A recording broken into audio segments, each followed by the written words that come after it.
GST113. Here we're looking at the historical analysis of moral and social political rights of citizens in Nigeria. We'll look at what citizenship means, who a citizen is, the origin of citizenship, how to become a citizen of a state in Nigeria, the rights and privileges of citizens, as well as the obligations of citizens. Meaning of citizens to citizenship. Who is a citizen?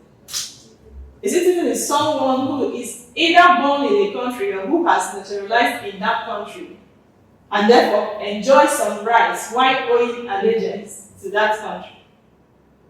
In other words, citizenship means someone who is a citizen of a country. The types of citizenship in Nigeria. According to Section 25 of the Nigerian Constitution, there are 3 types of citizenship, and they are citizenship by birth, citizenship by registration, and citizenship by naturalization. Next one. Origins of citizenship. There are basically 2 origins of citizenship. One is the ancient origin, and the other one is the contemporary origin of citizenship. What we should note here is that citizenship originated from Greek philosophers in the likes of Plato, Aristotle, and to them, a citizen was one who was born into or classified within the numera of the ruling class or the aristocratic class, and they were the only ones who could exercise the human rights. As such, if you're not among those elites, you don't have human rights. You don't have that authority of exercising the human rights, which you don't even have. To them, anyone outside the foregoing categories was just an ordinary person, someone of a low birth or a servant. Once you're not among the elites, you are a low birth, you are a servant. On the other hand, contemporary origin of citizenship, this one is quite different from what we have from the Greek philosophers. And this contemporary origin can be traced back to as far back as 1789. This contemporary origin of citizenship came to be with the Declaration of the Rights of Man, which was issued by the National Assembly of France during the French Revolution in 1789. No, this French Revolution gave a universal and unbiased dimension to citizenship. It was from there that we could hear about human rights. Again, equality of all men were also pronounced in the American Declaration of Independence in 1776. 2 major ways of how to become a citizen of a state in Nigeria. 2 major ways of becoming a citizen of a state in Nigeria are: 1, by birth. This is also called jus sanguinis. The second one is citizenship by legal processes. This is usually done through naturalization, and there are 3 forms in Nigeria.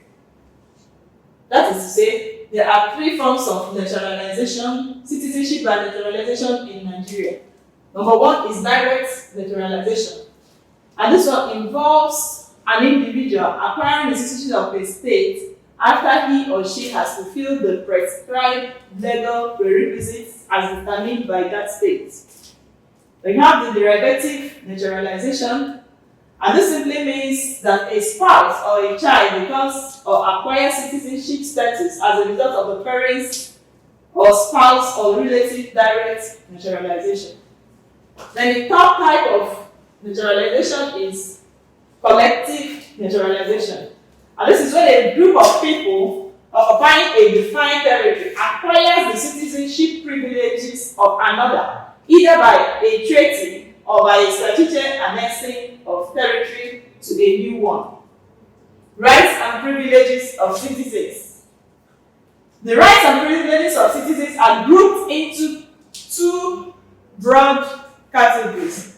And these categories are the political and the civil rights of citizens.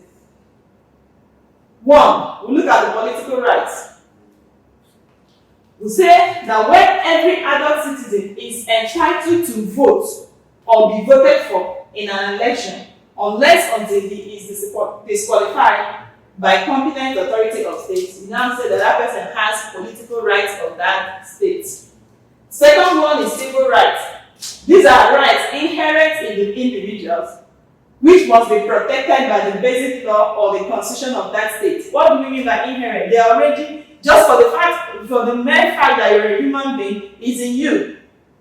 And these your rights must be respected and protected as well by the constitution of the state. Examples of these rights include the right to life. For the mere fact that you're a human being, you have that right.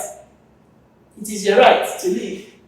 You have right to dignity of human person, right to personal liberty, right to fair hearing, right to freedom of speech, freedom of association, and all that. Then obligations of citizens. What do we mean when we say obligation? Just as the state has the duty of protecting your civil rights, you as a citizen whose rights are being protected have some duties towards the state, and these are what we call the obligations of the citizen. They are the duties of the citizen towards the state, and they include one. They include, but not limited, there are many of them, but here we look at three. A citizen is expected to place the interest of the state before any other interest. You can't be here as a Nigerian and you're protecting the interest of, say, people in Ghana. No, it's not done.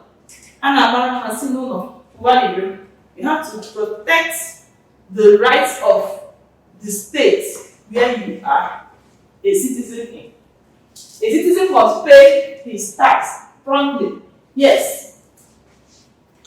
In as much as you expect the government to protect your civil rights, it is your duty to pay the tax that will give them the enabling means that they need for them to protect your rights. A citizen must obey the laws of the state. You can't be a citizen and you'll be violating the law. They say when the national anthem is on, that you should stand still to respect it. You can't be a citizen of the country of Nigeria and the national anthem is on, it means that you'll be moving around. It is not expected of you. You are obliged to stand still while the anthem is on.